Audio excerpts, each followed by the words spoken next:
Taking a look at Jasmy, we can see that Jasmy is potentially forming a bear market structure, as if we do take our fib retracement from the all-time high down to the low,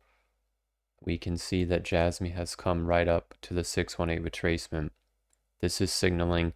that this is not necessarily a bull market, however, a bullish retracement in a larger bear market. We can also zoom in and see that from the low down to the high, Jasmy has broken below the 382 retracement, signaling that the market structure for the bulls is no longer in play and it is actually considered bearish, which would suggest that as long as Jasmy is below 18, we can actually assume that Jasmy is in a bear market and it will continue to bleed all the way back down to the low and potentially even take out the low.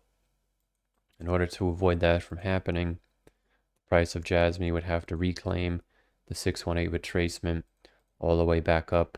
at 25,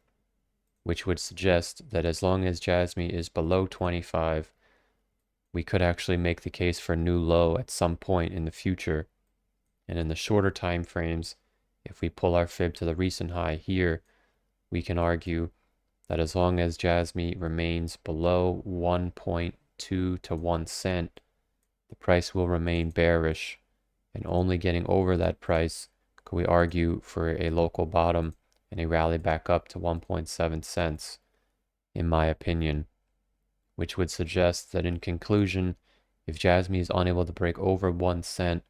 then it will only be a matter of time before Jasmy comes down to reclaim this wick at around 5 to 4, in my opinion.